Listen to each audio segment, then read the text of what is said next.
The Unholy Trinity Podcast. 3 Blues, 3 Opinions, 1 Everton Podcast.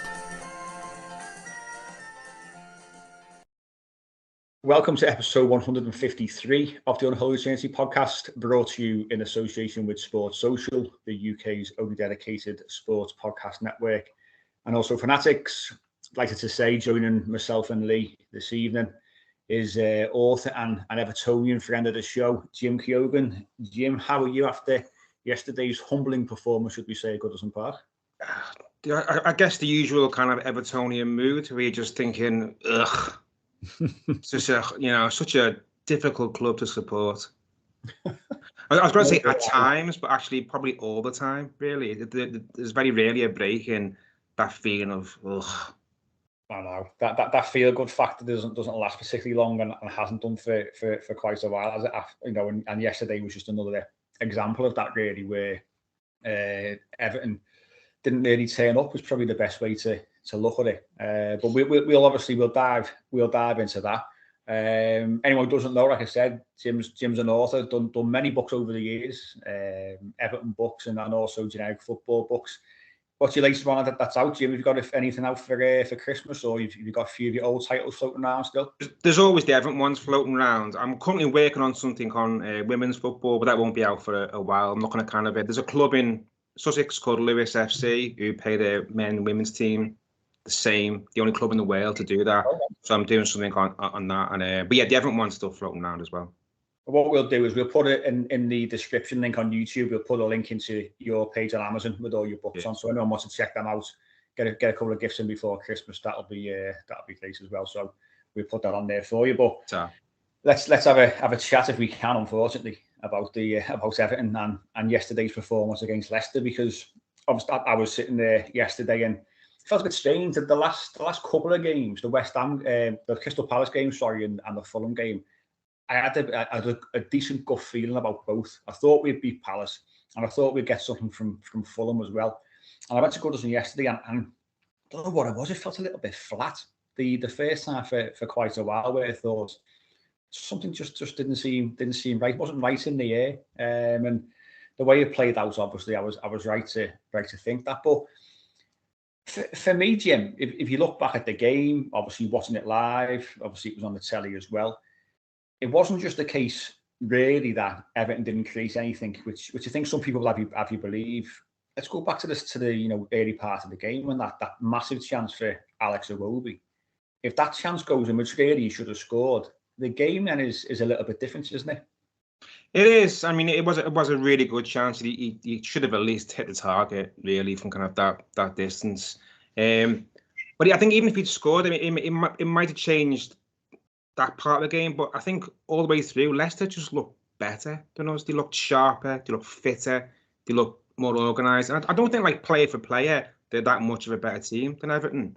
But I think yesterday was a good example of maybe, like, coaching, that they just turned up, seemed to have a better game plan. The players seemed more up for it. There were plenty of Everton players yesterday who appeared to be going through the motions, especially in the midfield. Mm-hmm. So yeah, you're right. Who knows what would happen if they'd scored? But I don't know. I think you're right. The team didn't seem right yesterday. The setup didn't seem right, and kind of all the fears that you have about this Everton team, that maybe there's kind of they can revert to type, and they can be easy to beat, and really open at times, and concede loads of chances. That was all there yesterday. I think that the kind of the slight upturn in positivity we had after the Palace game seems to have been quite temporary, and we're back to kind of where we were maybe a month ago, or 6 weeks ago, where you're fearful again. But we could go into this break maybe in the bottom 5 if the results don't go our way, and that's really poor, because we've had winnable games before the break, and we probably should be in a better position than we are. So it was a weird performance yesterday. Really disappointing. And it doesn't really fill you with a lot of confidence going into the next game and kind of for the rest of the season. I think what one of the things that I noticed, especially, I mean, you say that Leicester probably aren't on paper much better than us. I think having that same manager for a number of years really helps. They got a lot of stick here. He obviously started the season poorly, and there was calls for Brendan Rodgers to actually leave the club. Now they had a summer where they lost obviously key players, Kasper Schmeichel being the main one. Only really brought him as a faster centre half, but they lost Fofana as well. Don't forget. But the quality that they've had over the last, say, 2 or 3 years is still there. They've, the midfield for me yesterday absolutely ran the show. Whether it be Tielemans, Soumare, who I thought was a really, really, really strong in the middle of midfield there. Maddison was floating around everywhere, and Everton found it really difficult to defend against him. Harvey Barnes was causing Seamus Coleman all manner of issues, I thought, all game until he was taken off. And then you bring on someone like Wilfred Ndidi, Jamie Vardy, people like that who've been around the club for years. So they're a very, very settled club for me. They trust sort of what they're doing, if you like. And Everton, we know, is still very much in this development phase where, like you say, we can revert back to type, and that there are still, a few issues there. As much as I think the mentality is shifting and there is a bit more positivity about the place. Around the club, and that has been for many, many years, we discuss mentality, and sometimes Everton do slip back into that. And when we went 1-0 down, you sort of fear the worst, and we're going to discuss lack of goals in a little bit, but you think, well, what do we do to get back into this game? But I was surprised. One thing that surprised me, Lee, was the fact that what I noticed very, very early on. Now, bear in mind how strong Leicester are in the middle of midfield. Everton played our usual midfield three, and it's Isagana Gay, Amadou Onana, and Alex Iwobi. But Onana and Iwobi were both advanced. Now, when we played against Palace and we played well, Frank Lampard left Onana with Isagana Gay as two stoppers, protectors, and he's been playing a bit deeper. So that for me, Lee, was a bit surprising that we've sort of maybe tried to play on the front foot a little bit more by putting Onana further forward, but then also left ourselves a little bit exposed by just having Garner Gay in front of the back four. I think that's a really, really good point, that, Mike. I was going to mention that. Yeah, I think what worked really well against Palace is that we did have like a 2 sixes, if you like, and that was probably Onana's best game for us as well, wasn't it? Since he's arrived at the club, in terms of a complete performance, he was spraying the ball around, he was winning the ball back. And it was a surprise to me that he shoved him further forward and almost left Gay on his own in that sort of sitting position. And at times Gay was overrun, wasn't he? You could see it. They were playing through us quite easily at times. They certainly won the midfield battle. There's no doubt about that. And they've got a really good mix in there of players, and in terms of either Ndidi or Soumare. Soumare struggled a little bit last season, but he's clearly, he seems to be playing well, certainly recently. And he's your out and out defensive midfielder. Tielemans is sort of technician, passer of the ball, and then as we know with Maddison, he's probably been certainly in the top 5 most informed players in the league the last few weeks. He's been outstanding, and they showed a stat after the game. Then he's been involved in 30 goals, assists and goals themselves since I think August last year, which is outrageous. Return really. He's been absolutely superb, and I thought he was by far the best player on the pitch by a mile yesterday, wasn't he? Maddison. He was picking up spaces everywhere in between the lines. He's so good on the half turn. He was causing us all sorts of problems. He really was, and we struggled to get to grips with him. But going back to your original point, I was surprised with that, and I think I can see why Frank's maybe trying to do it, because he's probably trying to. It is being thrown at him, and rightly so, that we don't look as much of a goal threat as we should do. When you look at the way the goals are spread across the team this year, it's pretty woeful, isn't it? I think Gordon's our top scorer with 3, isn't he? Which is just crazy, really, after like 14 games. But yeah, it's a really strange one. I would have kept certainly that same shape and dropped Onana in and been solid and resolute. But as you know, I couldn't go to the game yesterday. I was on a stag do, unfortunately. But I did rewatch the whole game today, and I saw bits of it yesterday in between sort of what we were doing. But when I rewatched the whole game, it was Leicester were clearly the better side. I agree with you both. But I just thought if we'd have got that first goal, I'm not saying it would have completely changed the game, but I think we would have maybe got something out of it.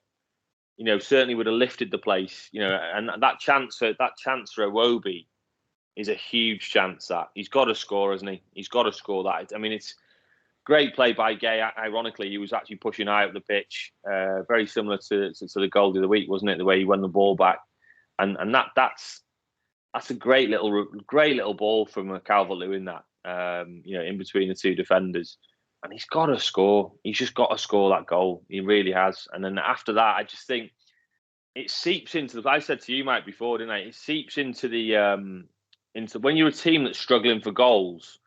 If you don't score first and you obviously concede first, it's a mentality thinking, oh my God, how the hell are we going to score two now? Yeah, I mean, are we going to score? We're struggling to score one. I mean, how the hell are we going to score two? And whether you like that or not, that's a subconscious thing as a team. We've scored, what is it, 13 goals? Is it 13 goals in 14 games? Less than a goal a game. Yeah, so that does seep into your psyche no matter what you're a footballer. That's going to happen. And look, we've praised Lampard in making us more solid, which I think on the whole he has done. But we really, really need to address the situation in January. We massively need to address and have more of an attacking threat, because it is going to cost us in these sort of games. And I think deep down, Frank would have known it would have been a tricky game today. But the way we played at home to Palace and kind of battled for a draw with Fulham, he would have probably had in his head, a banker, not a banker, but like this, a win here would really get us certainly mid-table going into the international break. And like Jim just said there, now you could be going into international break now, potentially hovering above the relegation zone, and then all of a sudden that starts seeping into the fans again, doesn't it? And then you start getting the anxiety around the club, and then we know what happens next. Well, it's funny because sitting there yesterday, like I say, it didn't feel particularly right to me. I don't know what it was. But then even before that Leicester first goal, which by the way was a fantastic strike by a great technician. But outrageous, yeah. But I thought we were at fault, because I thought the defending from the cross was just pathetic. I thought, get rid of the ball. It wasn't difficult, and it was just swinging legs, and it was poor. But great strike. Can't take that away from Tielemans. Fantastic strike, and he's got it in his locker. We've seen it time and again. But I thought, we were doing our short goal kicks where we like to play it short at the centre halves, go wide to Mikalenko or Coleman, play it across. And Leicester were very, very high with their press. They were literally sitting. It was Daka on the edge of the box. Maddison was floating around. Harvey Barnes was floating around. The three of them were not allowing us to do it, and we insisted on doing it. Now, when you got Calvert-Lewin playing, for me, more and to be fair, fast defended, I thought, particularly well against Calvert-Lewin. But we know how good Dom is in the air, so there's no harm in going long and not playing short if we haven't got to. When a side has decided they're going to play this high press on you, you've got to be clever about it, and you've got to think. And that then seeped in to the crowd. And the crowd then, every single time we got a goal kick, it was negativity. There was a lot of tenseness around the stadium. I found the crowd turned a little bit, I thought, quite early. That then seeps in, I think, to the players' performance. I've got to be honest. And I know it's difficult, because I understand the anxiety, because I'm sitting there myself thinking, just get rid of the ball. Can we go long? Can we play off Calvert-Lewin? Can we do something like that, as opposed to putting ourselves into trouble? Because we did. It went back to Pickford a couple of times from a goal kick, and he's put it across the floor, and they've picked the ball up. And really, they should have scored one or two before they got the first goal from our mistakes. So I get the anxiety. But I don't think the players helped the fans. I don't think the fans helped the players. I think it was just a mixture. It was the perfect storm, I thought, yesterday, where it was bound to be quite a downbeat and negative atmosphere, and it turned out to be that way because Everton just weren't at it against a good side. They weren't helping themselves. They weren't making the right decisions, and that we know, don't we, Jim? The best games and the best atmospheres, we tend to see Everton perform that bit better because they feed off the crowd. But then there's always an element of, well, as fans, we need the players to sort of give us something back at times as well, which is we didn't see at all yesterday. Yeah, but I get that fear amongst the fans. I get why that's there. I think at the moment, if you think back to the 90s when Everton was struggling all the time, and I think how long it took to shed that fear. It took Moyes years for us to kind of exercise the fear of relegation fights.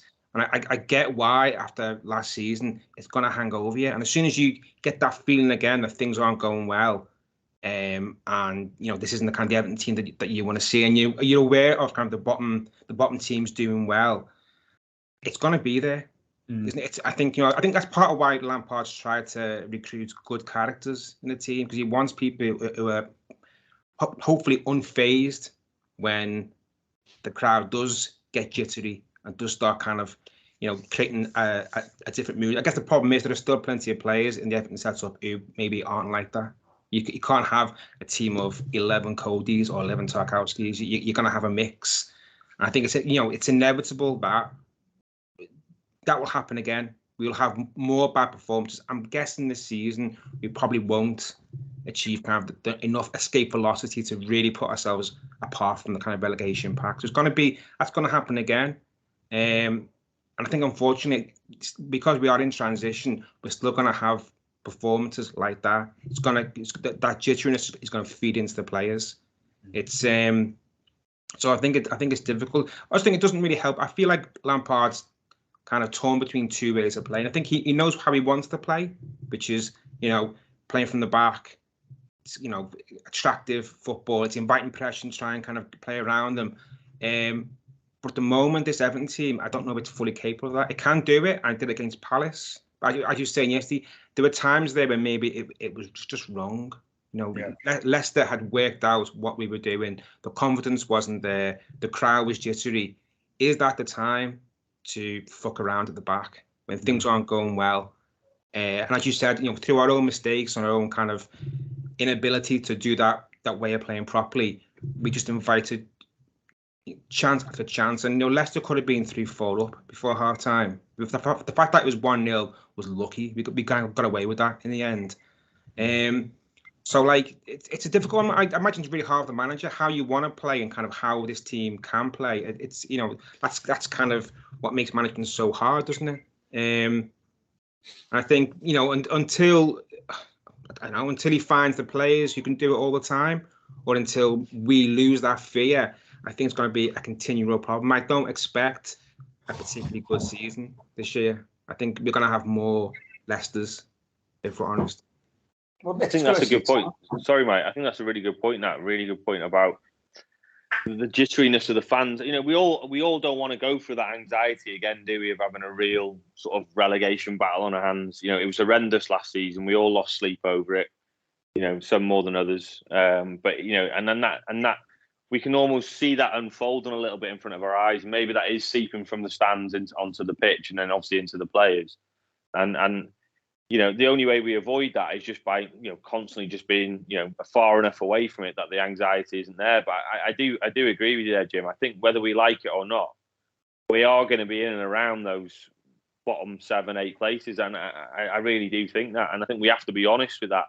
In some ways, in a perverse way, having that season last season should show us that we haven't got a divine right to finish top 10 because we're Everton Football Club or even European places, as we have done in the recent past and stuff like that. So, it's a real conundrum for Lampard trying to manage this, because look, we can all see, he can clearly see himself that the team is lacking goals. There's a reason we were linked with Mudryk. There's a reason we were linked with Kudus. He can see it himself.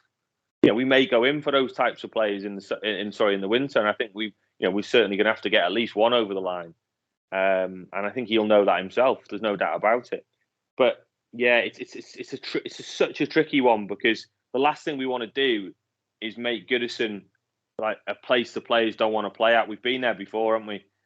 We saw what it was like when it was the opposite of that last season, when we intimidated teams.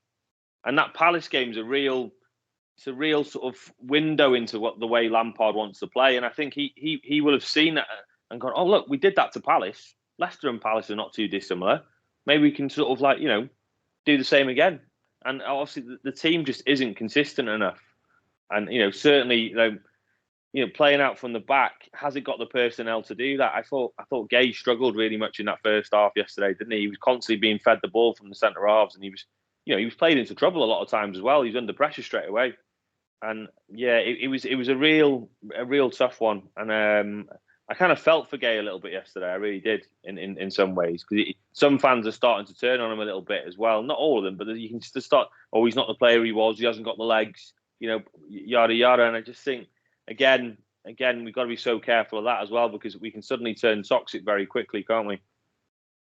I think with the juice of garlic again and this playing out from the back and what have you, some of the passing at times into his feet, well, it wasn't his feet, it was sort of like at his knee height at times, and that's not on him. Do you know what I mean? You got to get the ball into his feet and allow it to be able to turn and dictate play that way. And it's difficult when the quality just wasn't there. A lot of the time, the balls that were getting fizzed out just weren't there. And like we said, we saw it at its best against Crystal Palace.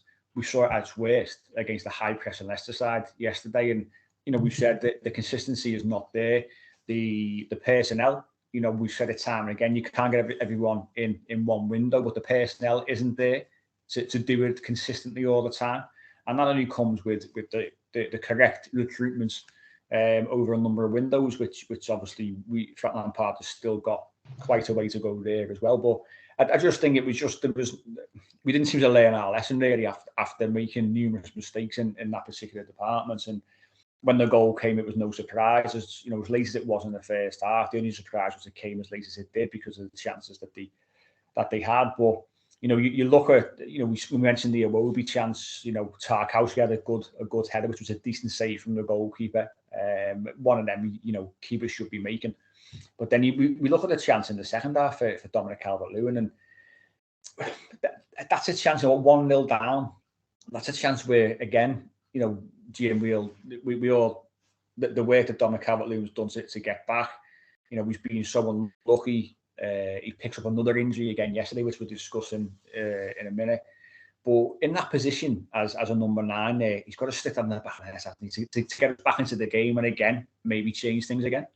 Yeah, definitely. I mean, he's not the player he was, but he's kind of banging goals. He's had a torrid year. He's probably not sharp, not match fit.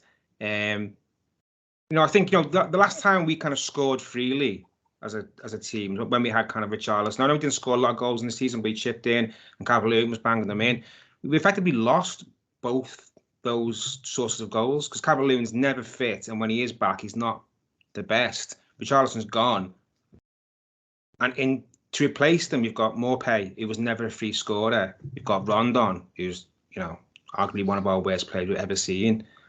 So it's not surprising that Everton struggled to score. If you take away your two main sources of goals, most teams would struggle. I think the problem is, one, Richarlison wasn't replaced in any meaningful way, really, in the summer, and they've put a lot of faith in Calvert-Lewin, which has proven to be really flawed because, clearly, maybe he's going to be like Ferguson, one of those players who, when he's on it and he's fit and he's kind of, doing okay, he can score goals, but you can't have a number 9 or a player you place all your hope in who is constantly injured and then getting back to fitness and then getting back to match fitness and then getting injured again.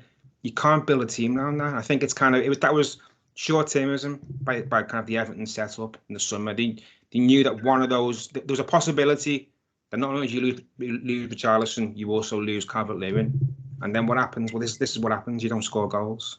It's not just that, you need someone there to finish them. You need a forward to kind of make space and create chances and give wingers something to kind of work with. At the moment, our forward line doesn't do that. So we're not only kind of not creating enough, when we do create something, there's nothing there to finish it. So it's not really a surprise. It does make you wonder sometimes about football clubs when things like this are so screamingly obvious and they somehow miss it. To go into this season with Neil Maupay as potentially your focal point is, I know Brighton fans who are laughing at us, who are thinking, why would you give us 15 million for him, and why would you pin your hopes on him? Because he might get you 6-7 goals a season, but he's not going to bang in 30 or 20. So I think if we don't address that in January, then we're in massive trouble, because if you go through a season scoring a goal a game, you've got to be unbelievably defensively sound. And we're good, but I don't think we're that good. So it's it's if that doesn't happen in January, I think it's going to be a relegation fight for us. I think I think there's a point there definitely. I think we clearly decided with the Richarlison money where to invest in the squad, didn't we? They made a decision. They probably drew up a list and went, right, what are we going to prioritise? Are we going to replace like for like with Richarlison and go big on a striker and try and get a striker in? Or are we going to basically say, look, we need to fix our central defence and we need to fix a midfield? And they've clearly invested most of that money into trying to be solid and resolute. And in some ways, I can kind of see the logic in that. You know, they always say, like, build from the back, be hard to beat, then add the cherries on top at the end. So, but I do think you're right. I mean, look, I think was Mopé, do you reckon, in the top 3-4 on the list? I don't think he was. No. I don't think he ever was. I think it came to a stage where they just thought, right, are we going to pay 20 million for Diaz? And that's a big risk. You know what I mean? Or are we going to basically try and go for a striker who's sort of semi-proven in the Premier League, but hasn't, like you said, Jim, hasn't really got more than probably a 1 in 3, 1 in 4 goal record. So, but then he's played in the Premier League. So, and we're going to get him for, what was it, like 14, 15 million. So I think the hand was forced a little bit with that. And as I said, I'm hoping we have got funds because we've cleared a lot of the wages now to maybe go and get somebody in January. But the Calvert-Lewin chance, going back to that original point, Mike, when I watched it there, I don't know whether you guys agree there. And first of all, it's a good second run. He's looking to get it to feet initially. Then he makes the second run. Lovely run, by the way. Great little ball by Iwobi. Lovely pass that. And all day there, if you're a top centre-half, or maybe if he's on top of his game, he looks up, he sees straight away, right, keeper's there. He had the momentum to go round the keeper. He had the momentum to go. He could have easily, the angle it came to him, he's obviously, the keeper's closing down quickly. He's gone panicked, almost semi-panicked, and tried to put it round, and he saved with his feet. If that's a top centre-forward, that's Harry Kane, for example, he just had a quick look at the keeper, angle's tight, knock it round him, roll it into the empty net. All day. Because he's committed himself. He's come out and he spread himself and he spread his legs and it hit his leg, didn't it? I just think, you look at Salah today. He had, the 2 chances there. He's bagged them both. He's bagged them both. Ruthless, and it completely changes the game. And 1-1 suddenly there. You're thinking, well, look, we're lucky to be 1-1 now, but now the crowd are up for it. Maybe let's kick on and win the game. And as a result, we didn't score. The crowd suddenly pipes down a bit, and then all of a sudden Leicester have got us where they want us. Yeah, I totally agree. And I'm watching it live.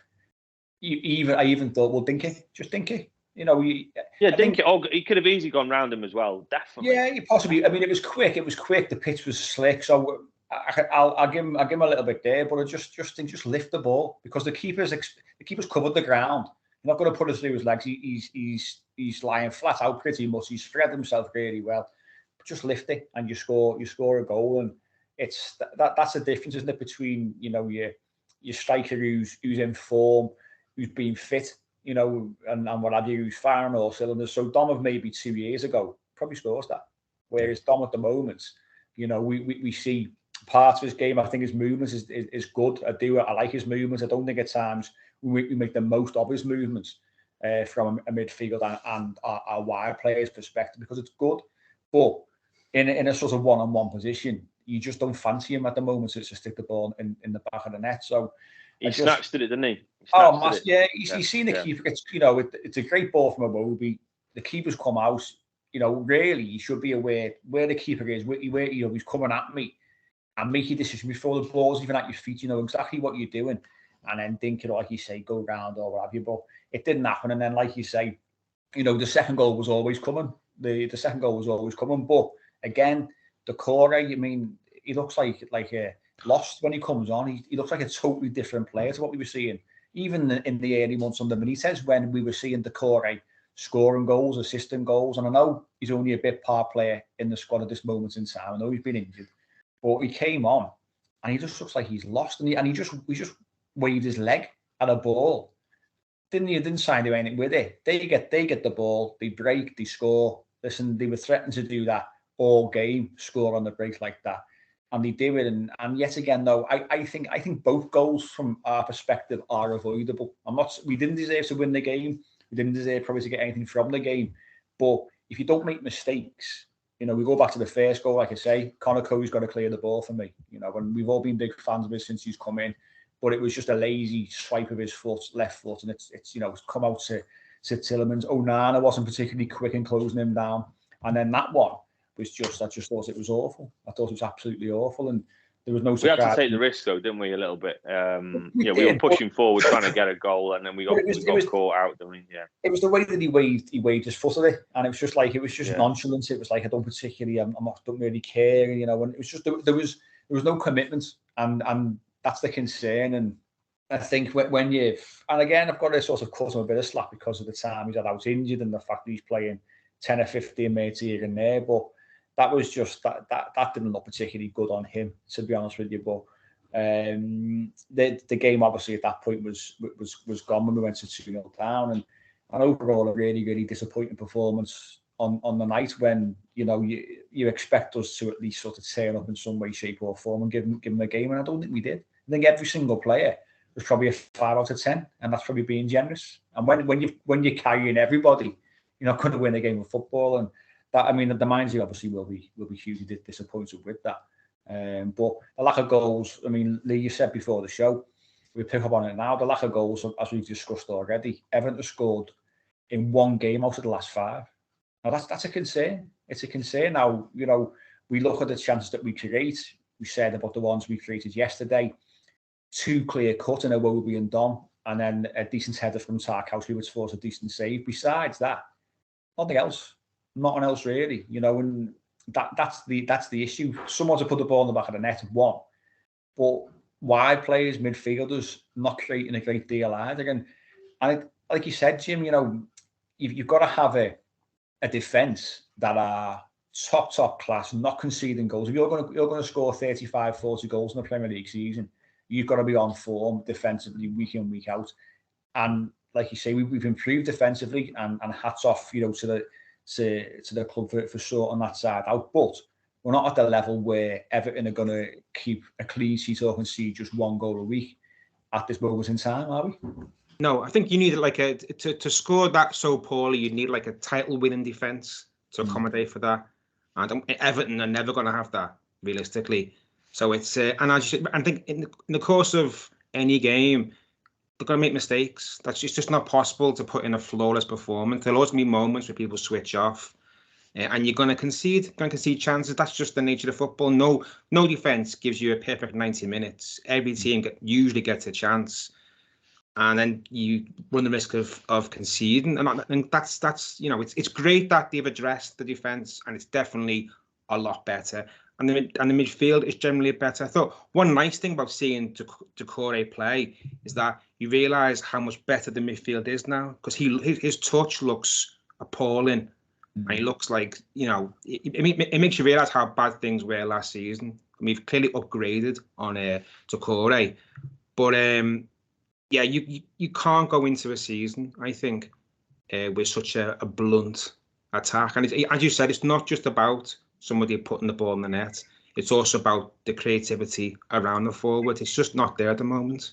I don't know why that is, to be honest, because those players are capable of creating chances or putting crosses in. We bought McNeil because he can put in a good cross. That's not happening at all. So it's I don't think we have enough in defence to get through a season scoring kind of as lowly as this. It's just not. It's not enough.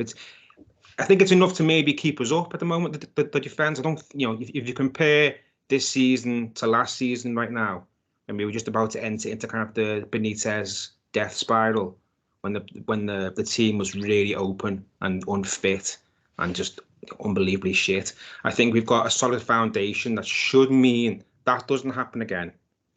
However, we have not got the kind of firepower to really kind of to push us away from the bottom 8 at the moment. I think it's just going to be, unless we somehow conjure up 2 fantastic attacking options in January, it's going to be putting a lot of pressure on the defence. Kind of to put it bluntly, you're really hoping that, again, you're hoping that Cody and Tarkowski don't get injured, because if that happens, then suddenly it's a very different defence. You've got like Holgate in there, or Mina, or Godfrey when he's back. They're not as good. So it's Yeah, at the moment, I think our kind of the way we are set up now, everything hinges on our kind of centre half pairing, keeping in good form and not getting injured. Which is you can't run a season like that. It's too much of a gamble. Mm. And especially obviously now the World Cup breaks around the corner. It's how players react to having this mid-season break as well. We've got a big 6 weeks before we're back again. Obviously, Everton have planned out off to Australia for a couple of games, which is fine. Frank Lampard said the players that have a little bit of time off before they come back in, and they'll play some behind closed doors friendlies as well. But it's how players do react to this unique season. It's almost like it's 2 seasons in one, if you like. And can we? It may serve us well if we go in. If we end next weekend on a low point, it may serve us well. We just don't know how they're going to react. But like you say, I think the lack of goals.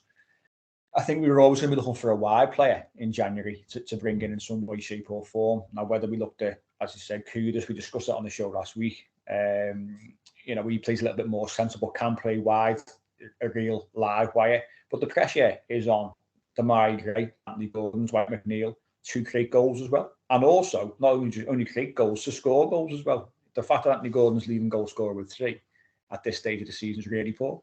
And that shows you where we are. 13 goals in all competitions in 15 games, which is just nowhere near where we need to be. So it's certainly a concern.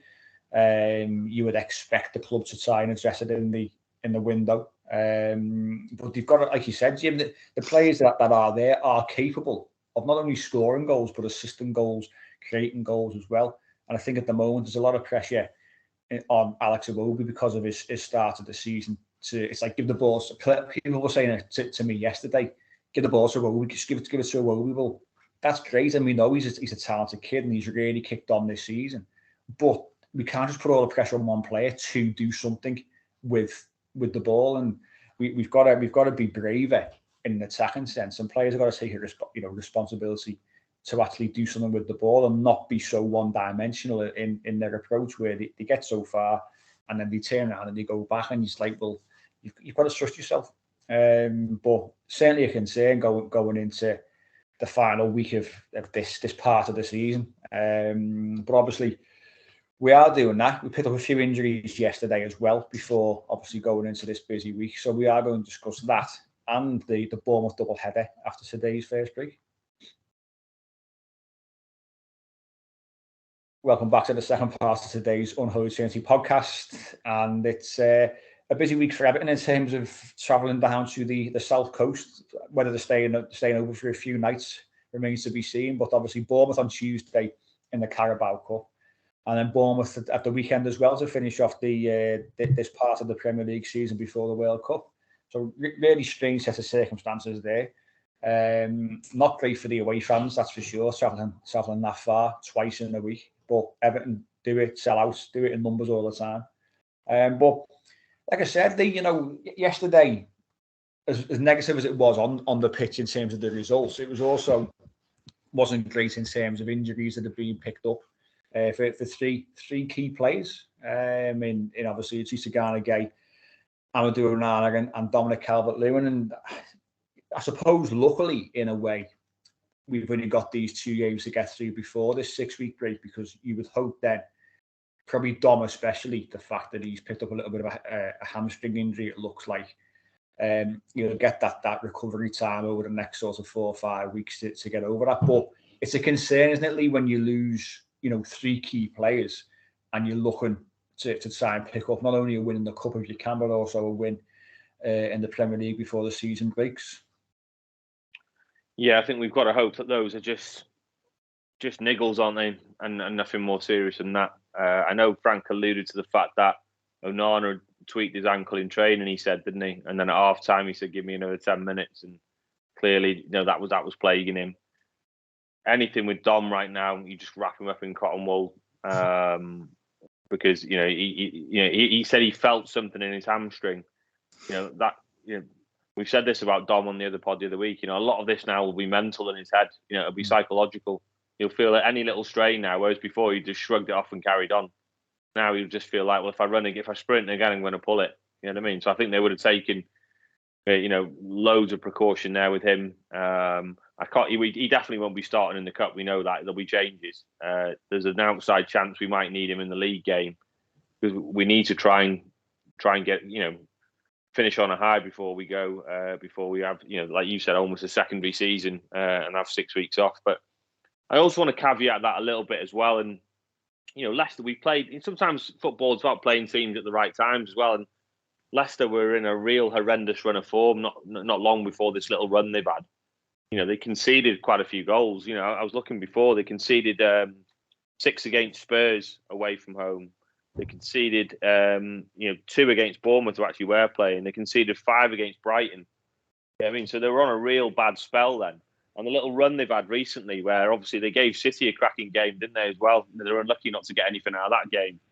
And then also, as we know, they beat Wolves and they beat Leeds.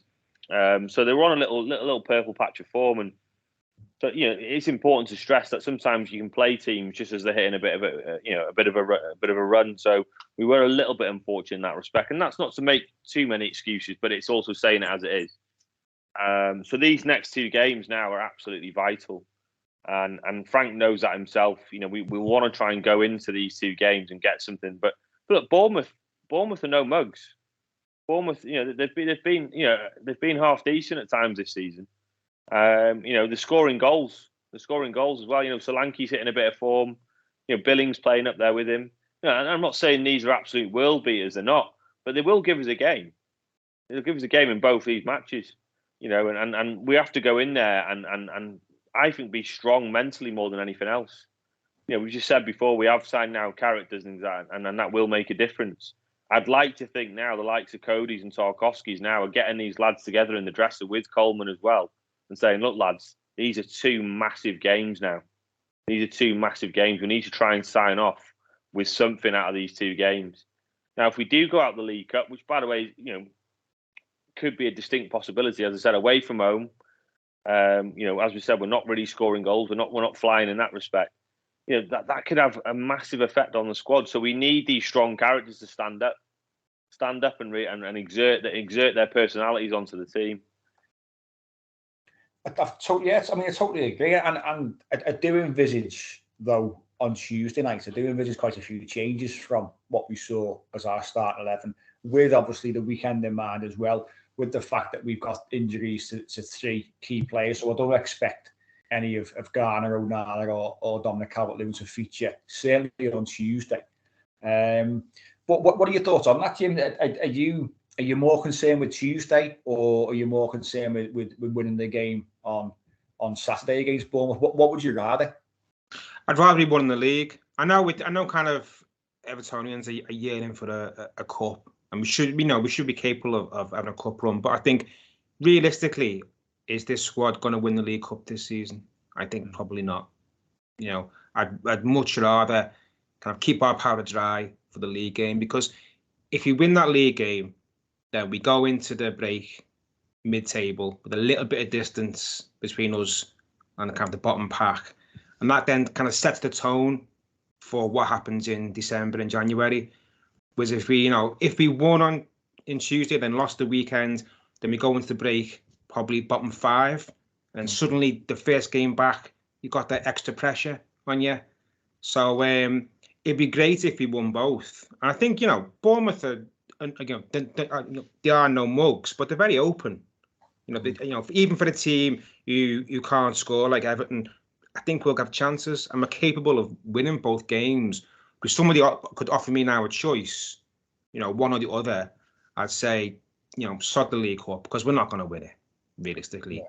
And then give us a win at the weekend, and let us at least go into the World Cup break with a bit of breathing space and a sense that, we've got so many points and we're kind of maybe halfway or more than halfway to survival. And it's just mentally, what you don't want is kind of the first game back after the World Cup, and we've got the relegation pack breathing down our neck.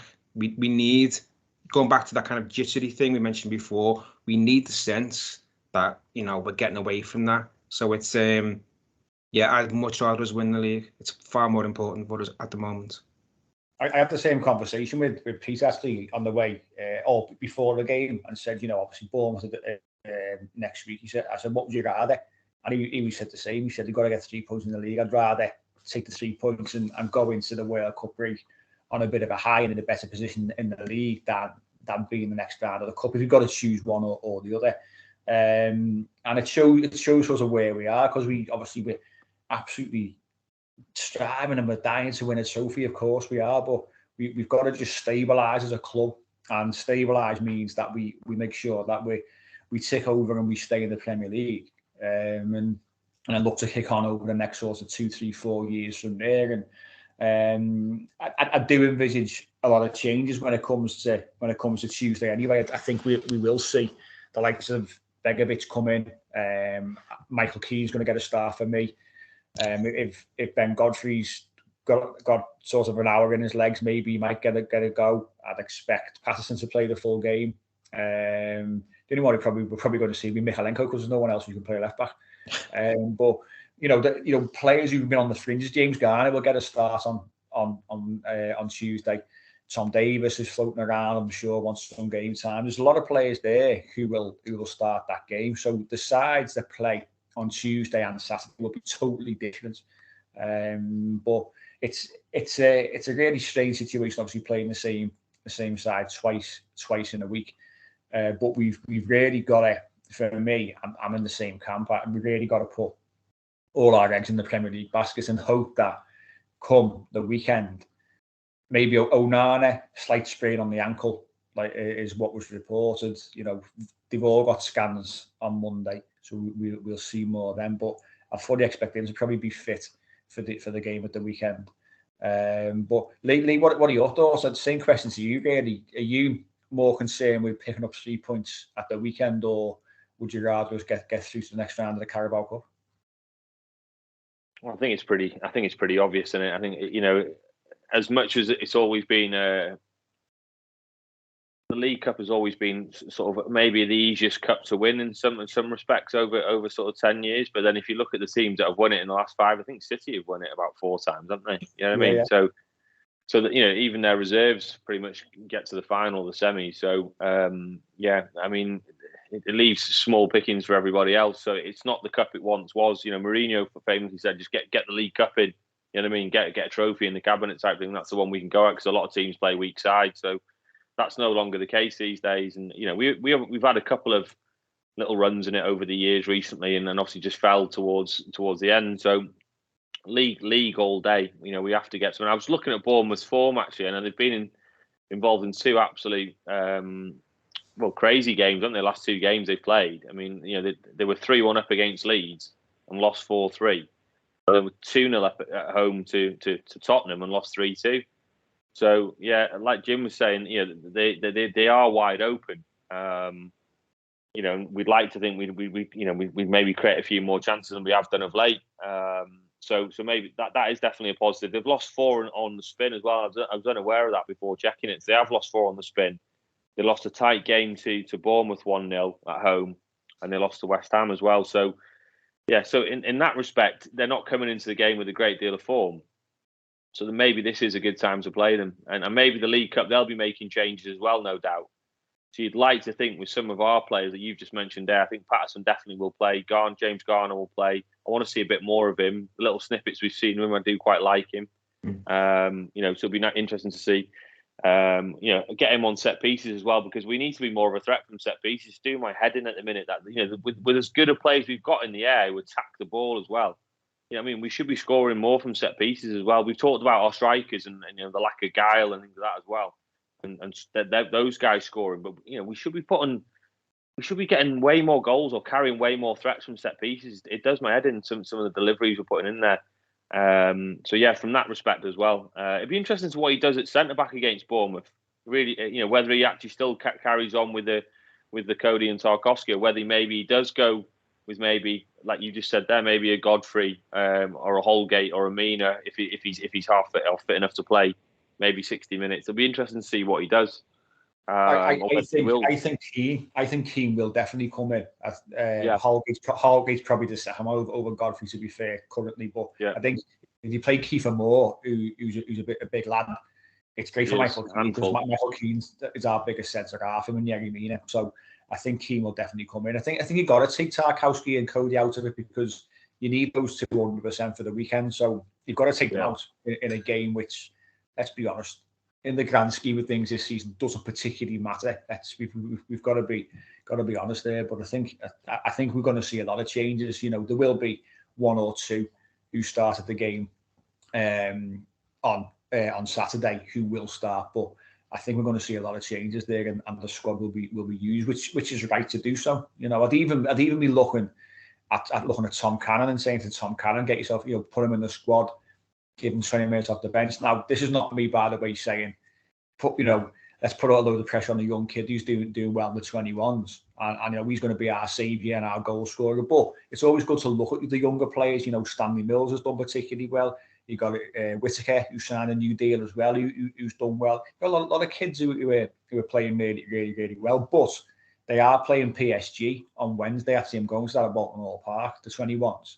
So I'm sure they're going to want quite a strong side to face a strong PSG team as well. But I'd be looking, if I could, to get a couple of those into the squad. But it'll be changes galore for me looking ahead to Saturday. But Bournemouth are really funny, because I think Gary O'Neill came in and he started like a house on fire. They were winning games, where the game after game, pulled themselves up to sort of mid-table.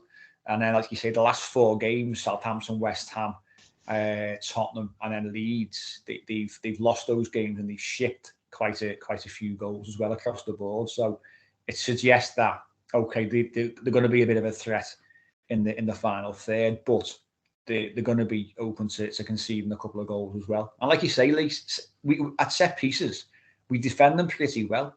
So in terms of attacking them, we should be all right as well. And we just don't seem to cause any kind of problems. There was one corner from I think it was from Ghana yesterday as well, which got to the back post in the end. Tarkowski headed it back across. A little bit of a scramble and got cleared. But we don't seem to cause any issues, do we? And that's a frustration, it really is. With the players we've got, you've got Cody, who's great in the air. You've got Tarkowski, who attacks the ball. You've got, obviously, we all know how good Calvert-Lewin is. One thing Calvert-Lewin's brought to us as well is, he, in terms of defending set pieces, he's great at winning balls as well, getting the first header on it. Onana's 6'6" or whatever he is. And I said this on the pod the other week, then someone needs to put in about 500 crosses and let him head the ball, because he always seems to head it up in the air. He had a free header yesterday from a corner, and he ballooned it over the bar as well. So, he should be carrying way more of a threat for the height he is. So there's 4 players there that, argue should be real threats in the air. For me, look, we spread the goals around the team, but we should be carrying more of a threat from set pieces. There's no doubt about it. That's not the full answer, we know that, but we should still be carrying more of a threat. I mean, Cody, he's already grabbed 1 goal. He's had 1 disallowed. He's clearly a player who sniffs out a goal as a centre half. I'd want him to be getting 4 or 5 a season at least.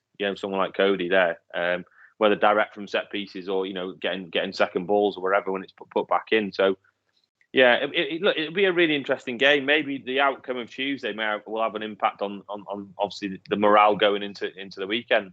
If Bournemouth they'll be thinking, if we can snatch a win here, we'll go in with a bit of confidence into the weekend. So it's a real big game for both clubs, really. We have slipped down the table now, so getting 3 points would be absolutely massive, won't it? Because it will just, give us that little bit of extra distance. But the irony is, if we'd have won yesterday, like I said, we'd have jumped up to 9th. It's that tight down there. 9th before today's games, that is, by the way. So, that suddenly changes the psyche of the fans, doesn't it? You know what I mean? Suddenly, like, oh, right, we're in the top 10. We may have dropped to 11th or something today, but the point is, we're well away from the bottom. You look at Leeds. Leeds were rock bottom. Jesse March was on the verge of being sacked. He was having a bit of a breakdown. You know what I mean? And then all of a sudden they snatched 2 wins out of nowhere, and then suddenly they've jumped up above us. You know what I mean? So it's that tight down there at the minute that you only need a couple of wins, and then all of a sudden the pressure's off a little bit. So I think they'll be doing everything they can to try and make sure we get a result. And it'll be interesting to see how he sets us up, particularly in the league, because again, like you mentioned before, Jim, it's that sort of conundrum. Do we go a bit more gung-ho, or do we try and be more solid? He's got that decision to make. He tried to be a bit more sort of expansive by pushing Onana further forward at the weekend, and we know that didn't work. So, it'd be interesting to see what him and the team come up with.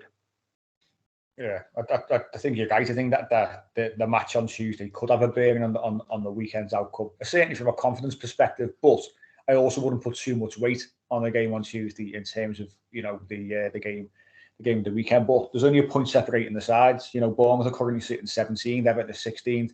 Their goal difference is -17, which is obviously is not great, but it shows you. There's 3 sides on 14 points. Us, Leicester, and West Ham. Leicester obviously and West Ham won this weekend. Above that, you've got Villa on 15, Leeds on 15, Brentford on 16. So it's that group up to 11th. It's really, really tight before a little bit of a jump to Palace on 19. So we've got to look to get 3 points at the weekend. We really have. We've got to look to get some kind of positivity going before we have that break. I think we're all going to be in need of that break. I was certainly against the World Cup causing a break in this season, but I think as time's gone on, I think I'm all for it. I think we're going to need it. And I think it's going to be a good sort of reset for the squad. We can all enjoy our Christmas then, can't we? There's nothing hanging over us until Boxing Day when we're back at Goodison Park. But let's have your predictions anyway. Obviously, difficult to say. League Cup, of course, to predict who's going to start compared to the league game. But Jim, give us your League Cup prediction and give us your Premier League prediction as well. I'm going to sound really pessimistic, because I think that the League Cup game, no chance. I think we'll get beat 2-0. And the weekend, I think we'll lose again. I just think I feel like that's where the club is at the moment. I think we'll lose 1-0 or 2-1, something like that. I think, I just don't see this version of Everton giving us a nice Christmas. I think we'll still have anxiety and then the dread of the games to come. So I think, 2 defeats probably. Lee, you any more positive?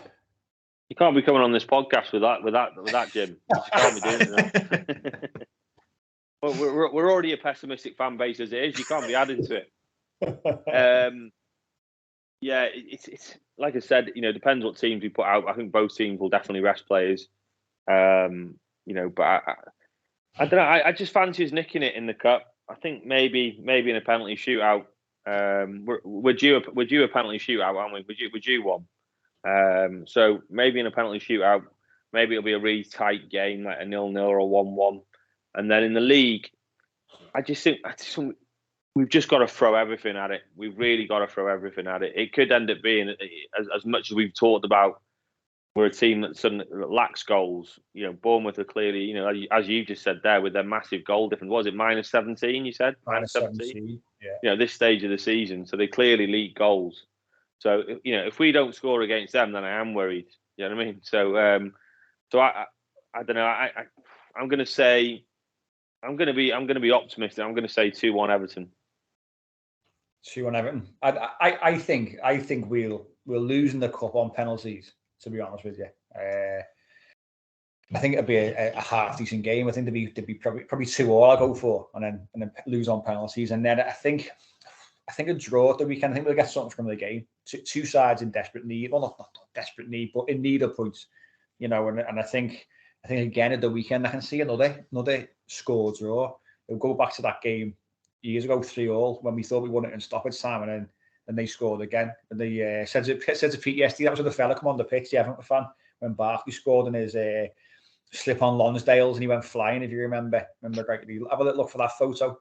That was doing their rounds. But we've had a few games, haven't we, against them where there's been goals, home and away. Was it the 6-3 at Goodison that time, where Barkley celebrated before he scored the goal, and had some crazy games. So I think score draw in both.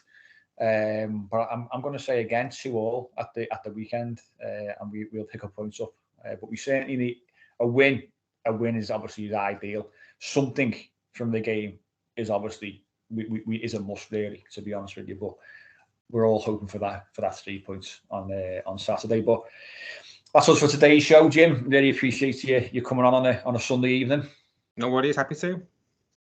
And that is us for this week. We'll be back next weekend to look back on that Bournemouth double header before we go into this enforced winter break. So we will catch you then.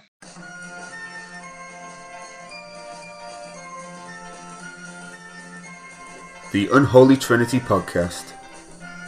3 Blues, 3 Opinions, 1 Everton Podcast.